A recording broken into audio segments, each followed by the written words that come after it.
Assalamualaikum warahmatullahi wabarakatuh. Selamat pagi semua. Kami dari kelompok 4 akan mempresentasikan materi pertama yakni yuridiksi pemajakan. Anggota kelompok kami yaitu Vika Tria, Tika Lediana, Nini Khalifah, Elvira Yudiana, dan Putu Tinezia.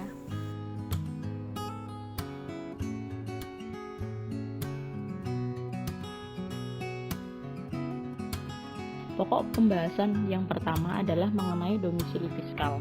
Yang dimaksud dengan domisili fiskal atau fiskal residen adalah status kependudukan yang digunakan untuk tujuan perpajakan. Namun, di Indonesia mengacu pada Undang-Undang PPH yang menggunakan istilah subjek pajak dalam negeri untuk penduduk atau residen dan istilah subjek pajak luar negeri untuk bukan penduduk atau non-residen. Status residen atau non-residen akan mempengaruhi pemajakan atas penghasilan seseorang. Yang kedua mengenai perbedaan WPLN dan WPDN. Mengacu pada pasal 2 ayat 2 Undang-Undang PPH, dijelaskan bahwa subjek pajak orang pribadi dalam negeri akan menjadi wajib pajak apabila telah menerima atau memperoleh penghasilan yang besarnya melebihi penghasilan tidak kena pajak. Sedangkan subjek pajak badan dalam negeri menjadi wajib pajak sejak saat didirikan atau bertempat kedudukan di Indonesia. Kemudian, subjek pajak luar negeri baik orang pribadi maupun badan sekaligus menjadi wajib pajak karena menerima dan atau memperoleh penghasilan yang bersumber dari Indonesia atau menerima dan atau memperoleh penghasilan yang bersumber dari Indonesia melalui suatu bentuk usaha tetap atau BUT di Indonesia.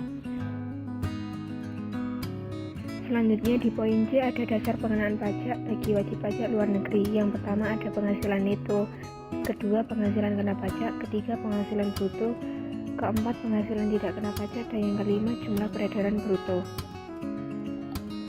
Selanjutnya ada perbedaan subjek pajak dalam negeri dan subjek pajak luar negeri.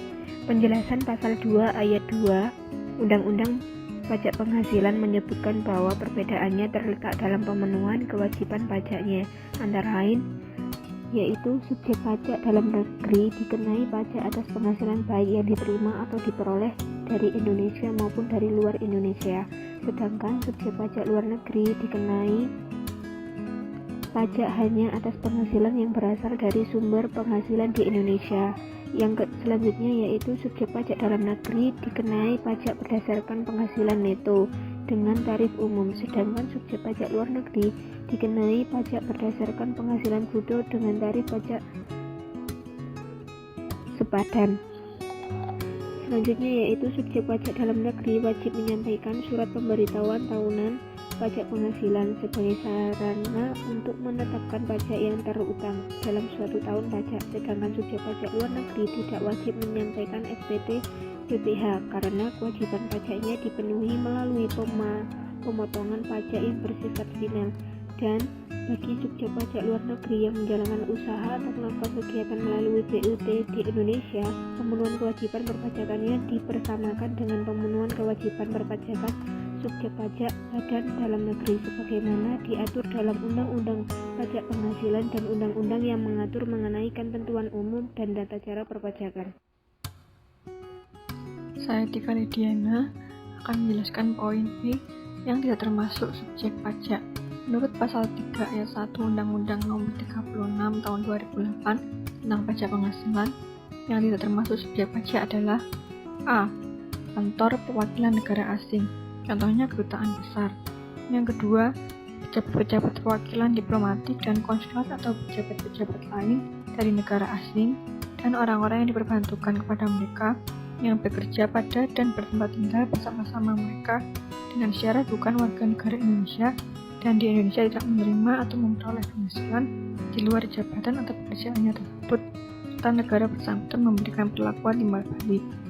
Yang ketiga, organisasi-organisasi internasional dengan syarat: pertama, Indonesia menjadi anggota organisasi tersebut. Kedua, tidak menjalankan usaha atau kegiatan lain untuk memperoleh penghasilan dari Indonesia selain memberikan pinjaman kepada pemerintah yang dananya berasal dari iuran para anggota. Yang keempat, pejabat-pejabat perwakilan organisasi internasional, sebagaimana dimaksud pada huruf C dengan syarat bukan warga negara Indonesia yang tidak menjalankan usaha, kegiatan atau pekerjaan lain untuk memperoleh penghasilan dari Indonesia. Dalam hal ini pun disebutkan untuk organisasi internasional yang tidak termasuk subjek pajak pada huruf C tersebut ditetapkan dengan keputusan Menteri Keuangan atau KPK. Berikutnya penentuan domisili fiskal di beberapa negara. Ada 3 asas. Yang pertama, asas domisili. Negara yang menganut asas domisili akan mengenakan pajak atas suatu penghasilan yang diterima atau diperoleh orang pribadi atau badan apabila untuk kepentingan perpajakan orang pribadi tersebut merupakan penduduk atau berdomisili di negara itu atau badan yang berkedudukan di negara itu.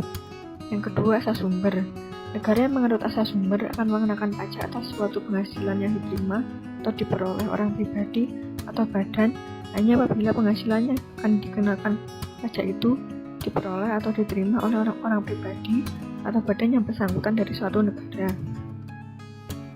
Yang ketiga, asas kebangsaan, nasionalitas, dan kewarganegaraan.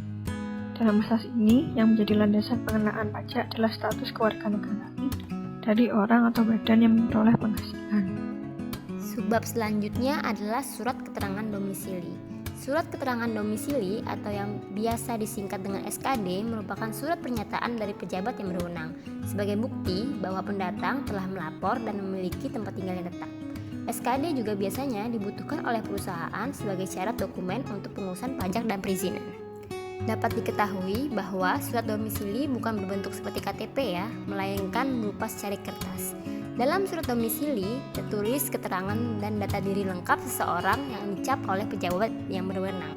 Secara umum, beberapa berkas atau dokumen yang dibutuhkan dan wajib dipenuhi saat mengurus surat domisili adalah: yang pertama adalah surat permohonan yang menunjukkan keabsahan dokumen dan data yang ditandatangani di atas materai 6000. Yang kedua adalah surat pengantar dari ketua RT dan RW yang disesuaikan dengan data pada KTP. Yang ketiga adalah surat kuasa jika pengurus surat domisili diwakilkan dengan materai 6000. Yang keempat adalah KTP asli dan fotokopi.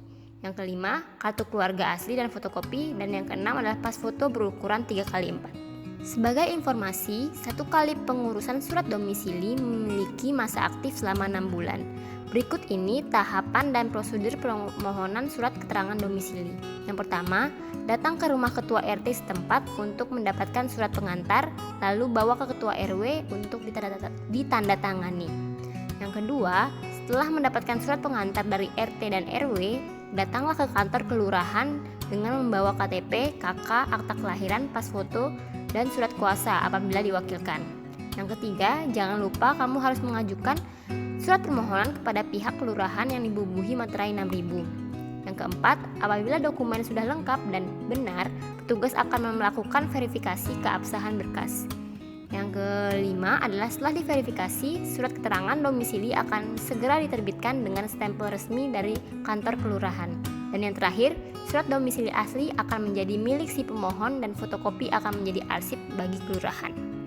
Kesimpulannya adalah, dalam yuridiksi pemajakan, UU PPH Indonesia menggunakan istilah penduduk atau residen dan bukan penduduk atau non-residen untuk mengidentifikasikan status kependudukan subjek pajak yang akan menentukan kewajiban di bidang perpajakannya. Kemudian, kewajiban perpajakan subjek pajak luar negeri tentu berbeda dengan kewajiban perpajakan subjek pajak dalam negeri, dan dibuat lebih mudah bagi subjek pajak luar negeri untuk mengurangi potensi wajib pajak luar negeri melakukan kecurangan pajak.